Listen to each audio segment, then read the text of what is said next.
Hello and welcome back to the channel. Welcome to another episode of TEW 2020 WWE adjacent, I guess, here as today. We continue a little break from the actual series post WrestleMania 38 before the new season starts. And I will just say right now at the start that SLAMMY Award voting ends on Sunday night, so Monday. So get your votes in today or tomorrow, ideally at some point at Monday.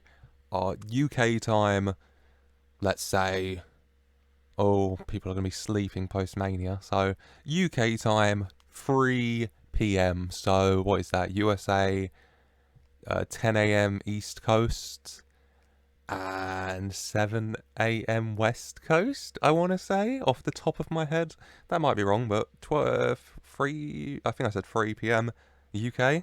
So yeah, that's when the SLAMMY Award voting ends. Link in the description if you haven't casted your votes already. SLAMMY Awards out next Tuesday. But for today, looking at what could have happened, things that almost happened, that originally planned to happen in a lot of cases, but had to be changed for various reasons I'll go over throughout the season 1, I guess, of TEW 2020 WWE for me. And let's get right into it with number 5. Matt Riddle wants tag gold with a different bro. Now, Matt Riddle ended up at WrestleMania 38, beating Goldberg on night 1 and winning the tag titles with Pete Dunne of the Broserweights on night 2. But WrestleMania plans for him originally very different. Originally no plans at all for him and Pete Dunne to reunite. That's just something that kind of happened along the way. I'm glad it happened because I've enjoyed seeing them back together. But it was not originally planned to happen. Original plan wise, Matt Riddle was going to be in a tag title match at WrestleMania. Originally the plans were WrestleMania 38 for the SmackDown tag titles, not the Raw, the SmackDown tag titles.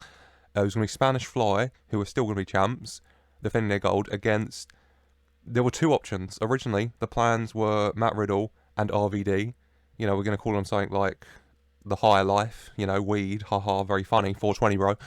But then RVD wouldn't sign a contract, so we moved on. And then it was actually going to be Matt Riddle and Zack Ryder, you know, 2 bros. There would have been a name in there somewhere, wouldn't there, you know? But didn't go with that in the end, and it didn't matter either way because Spanish Fly got injured, didn't they? Spanish Fly, God, I miss them. What could have happened with Spanish Fly? They would still be tag champs, to be honest with you. They were going to hold it through Mania. They would get a nice Mania moment with a win, and yeah.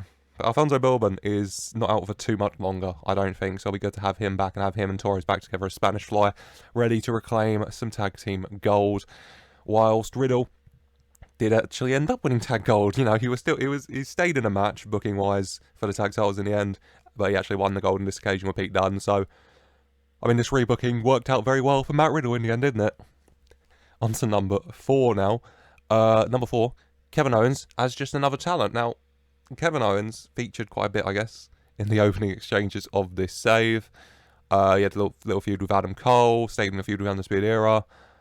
And then at SummerSlam, it was going to be Kevin Owens versus Kyle O'Reilly for the United States title. Now, the plan from there was Kyle O'Reilly beats Kevin Owens, another big win for Kyle O'Reilly. It continued building him up slowly, ready for the Royal Rumble in WrestleMania 38. Whilst Kevin Owens just kind of hangs around was the original intention. There were vague ideas, such as Kevin Owens would be back at some point, probably in December, for a match one-on-one with Edge. Just, you know, heel Edge, face Kevin Owens, just going at it. And then Kevin Owens would begin his beef with the Celtic Warriors in the new year. Sammy would come in, and then we'd have Celtic Warriors versus Owens and Zayn for the tag titles at Mania. So we did get there in the end with Owens and Zayn versus Celtic Warriors. That stayed. But Kevin Owens' rest of his year build-up changed, because there was nothing really, apart from maybe having a match with Edge. But then, of course, before SummerSlam, he got injured in a match with the Undisputed Era. And so the SummerSlam match changed, and Kevin Owens had been putting great performances in the ring anyway, and then having been injured by the Undisputed Era, the story is right there for him to return from injury and go right after them. Of course, he returned, beat Kyle O'Reilly for the United States title at Survivor Series, inserted himself in the WWE title match at Survivor Series. He lost, but he wasn't pinned. He had the War Games match with Ford, Bryan, and Zayn. They lost, but still not pinned. And then we get to the Royal Rumble where Kevin Owens and Adam Cole finished their feud, a 100-rated match for the WWE title. Everyone loves it. So, yeah, Kevin Owens really forced himself into the reckoning, really, when the plans for him were a lot lower, you know. I do have solid plans for him in season 2, I guess, the new year to WrestleMania 39, trust me. But yeah, originally, Kevin Owens, just another talent on the roster, but he forced himself to be a real main event player, and that was actually really nice to see, because I am a big fan of Kevin Owens, so yeah, no complaints. Before we have number 3, Portela Muerte versus Rhea Ripley at WrestleMania. Now, I mentioned it on the WrestleMania show, but the Women's Battle Royale had too many big names, honestly. Bayley, Kairi Sane, Rhea Ripley, Asuka. Yeah. Originally, Rhea Ripley not meant to be in it, though. Portela Muerte, of course, debuting properly, heading into Halloween Havoc. Had her match with Charlotte, beat her in the Buried Alive match. And then Portela Muerte was going to stick around, and we were eventually going to get Portela Muerte, Rhea Ripley, no holds barred at WrestleMania, is the idea I had in my head. Just a brutal matchup between these two big, brutal wrestlers. We've seen what Portela Muerte, Thunder Rosa can do in a lights out match, a no holds barred match, very similar. And just look at Rhea Ripley, and she could kill it, So I thought that could have been a really good match, but obviously Portela Muerte beat Charlotte and then told me, I'm actually going to go fight in the UFC. So, yeah. And she lost, by the way. She didn't even win. So, just wasting my time. And, yeah. And that's partly why Rhea Ripley won the Women's Battle Royale as well. Because she was meant to have this big singles match that she didn't get in the end. So I just wanted to give her the Battle Royale. But still, new year for Rhea Ripley. She'll kill it. Whatever she does. Portela Muerte returning. Maybe I can run this feud back at some point in the future, It probably would still be a killer feud. No holds barred again. Why not? But, yeah. Was meant to happen at WrestleMania 38. Fun fact. Didn't, but, we move into number 2, Royal Rumble winner, Io Shirai. Now, I'll let you know, Royal Rumble video dropped at the end of January, didn't it? I recorded that at the beginning of December, because it was literally like the only time I had like a real free house, with the Christmas holidays especially coming up as well. And so I just wanted to record it, because they took like near 2 hours to record both of them. And yeah, originally, Io Shirai was meant to win that Women's Royal Rumble. Now, I knew the 3 matches I wanted for Mania. They'd been set ever since before the save started, because I knew I wanted Io Shirai, Sasha Banks. I knew I wanted Dakota Kai, Raquel Gonzalez. And I knew I wanted Ronda Rousey, Shayna Baszler on the card. And very early on into the save, I solidified I want that as the Women's Universal title match. And so I knew the Women's Royal Rumble would have to be Io Shirai, Dakota Kai, or Ronda Rousey. Now, originally, it was going to be... I was thinking Dakota Kai, but I decided against it. And I solidified on Io Shirai for quite a while in the end, because Io Shirai's great. I thought, she could easily do a job as number 1 to number 30. But one of the things against her was the fact Kyle O'Reilly was doing that. So I didn't want to do that for 2 Rumbles in one night. And then I still could have had her win it. But then with Ronda Rousey, I decided, very WWE-like, I guess, in 2022, that I wanted the moment of Ronda Rousey's return. I came up literally like 20 minutes, the morning of recording it was actually. I came up with the bit that happened when number 30, Stephanie McMahon's music hit, she comes out, and then Ronda Rousey's music hit, and she comes out, takes her out, and is number 30. And I liked that so much in my head that I thought, we're doing that. And we had the match. Io Shirai ended up coming second, and she still had a match with Sasha Banks at Mania. It just wasn't the main event. Ronda Rousey, Shayna Baszler got a high rating anyway, so I guess it was the right idea. But still, Io Shirai and Sasha Banks killed it. Ronda and Shayna killed it. Everyone's happy in the end. But yeah, Io Shirai was originally meant to win the Women's Royal Rumble. Fun fact. And finally, there's a lot of stuff I could put on this list. What could have happened, or what wasn't originally planned, I guess you could say. Like Carmelo Hayes winning the North American title. Obviously, when I started this save and I had all my title plans up to Mania planned out, Hayes wasn't a part of them because he wasn't here yet, but he's just so good, isn't he, on NXT and NXT 2.0. I changed it. I gave him the title for a bit. He ran with it. I love him. He's great. Names like Anthony Ogogo coming in. We had the match with Logan Paul. Obviously, not originally planned, but I'm quite happy with it. I thought it was fine. And a bunch of other stuff changed throughout, really. A lot of stuff, thankfully, stayed the same. Usos or the tag titles, obviously not originally planned, but still. And then in the next year, because before I even started to save, I had plans up to WrestleMania 40 for a lot of things. And I have quite solid plans for WrestleMania 39 in a lot of aspects. But obviously, in real life, a lot of new names popping up in NXT 2.0 especially. You'll know the type of people I mean. and that's kind of changing my mind about some things. So a lot of changes going around in my head for that. Ready for the video next year of what could have happened, but still.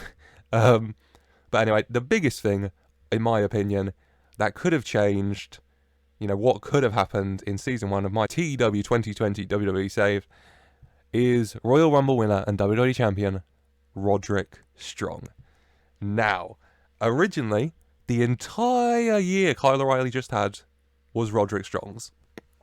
In my head, that's what it was going to be. It was going to be Roderick Strong, the final member who joined the Undisputed Era, slowly drifting away from him, slowly turning on him, and he'd leave the Undisputed Era, and the Undisputed Era would actually stay. It would be Adam Cole, Kyle O'Reilly, and Bobby Fish would stay as the original Undisputed Era, and Roderick Strong would defect.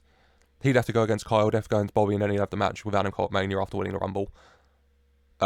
Everything would have been Kyle Roderick's. He would have won the US title, he would have came to the King of the Ring final, he would have won in War Games, he would have won the Rumble, Mania, all of it. But that changed, and that changed because Kyle O'Reilly, at the start of 2020, I want to say 2020, 2021, wasn't it? Yeah. Absolutely was killing it. In the matches with Finn Balor for the NXT title especially, Kyle O'Reilly was top of his game. And Roderick Strong is very, very good, but Kyle O'Reilly was so damn good in those matches that he convinced me, this is my guy. It was Roddy. It was Roddy the entire time in my head, but Kyle O'Reilly was doing so well on NXT in the matches with Finn Balor and everything, and the feud with Adam Cole, that I changed all of it. It was no longer Roderick Strong versus the Undisputed Era. It was Kyle O'Reilly exploding the Undisputed Era. It was no longer Undisputed Era staying together, Cole, Fish, and O'Reilly. Undisputed Era was dead entirely. Cole and Strong aligning with Cole, and Fish aligning with O'Reilly. And yeah, it's a big change. Roderick Strong, obviously, I've got some ideas for what I want him to do in the next season. Without Undisputed Era, what does Roderick Strong do? Maybe real life has given us an answer for that. But Kyle O'Reilly, there was really, no offense to him, no plans. But then real life changed it. That's what real life can do, in my opinion. I have my plans, I have my ideas, and then someone absolutely kills it in real life and things change. Like Isaiah Swerve Scott wasn't originally meant to win the NXT North American title till WrestleMania. But then Carmelo Hayes killed it, so I put the belt on him. And then Isaiah won it from him. And then Isaiah held it till Mania and retained. Samoa Joe and Bronson Reed just won the SmackDown Tag titles. They weren't meant to win it at Mania. They were going to win it. They were going to win it, I'll let you know. They were going to win it originally. I was going to have them win it at probably May, which is Battleground, I think, or No Mercy. I don't know what my pay-per-view name's going to be in the next year, actually, but the May pay-per-views, they were going to win it, But obviously that hasn't happened either, because Spanish Fly got injured, so I just moved up their win till Mania against the Usos. And so real life and just factors out of your control can change a lot, and real life changed this because Kyle was killing it so much, so we changed it. And, it sucks for Roddy, doesn't it? Because he was going to be WWE champion and win a Rumble, but Kyle O'Reilly's absolutely killed it, so no complaints from me. But that is it. I could probably do a lot more of these, but these are the 5 biggest, I think, of what could have happened. What do you think? Do you think any of these things should have happened? I think probably quite a few of you would say number 2 should have happened. Io Shirai winning the Rumble instead of Ronda, and that's fair enough. I went with Ronda in the end, but still, Io Shirai would have been a worthy winner. But that is it for today. I hope you've enjoyed. Like I said, leave a comment. What do you think of these things that could have happened? What do you hope to happen in Season 2? Let me know in the comments down below. Leave a like and subscribe for more whilst you're down there.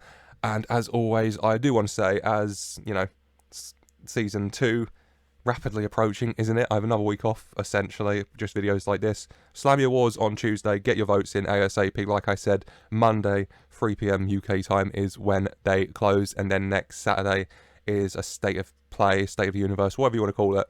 Just go over the world as it is, and we'll have a special look at NXT UK and NXT Japan, see how they've gone in the year I've left them alone. So that should be nice. And then the Tuesday after, of course, Raw, NXT and SmackDown after Mania. Absolute madness. I cannot wait for it. I hope you can't either. And so, like I said, comments down below, like, subscribe, and as always, I just want to say thank you for watching.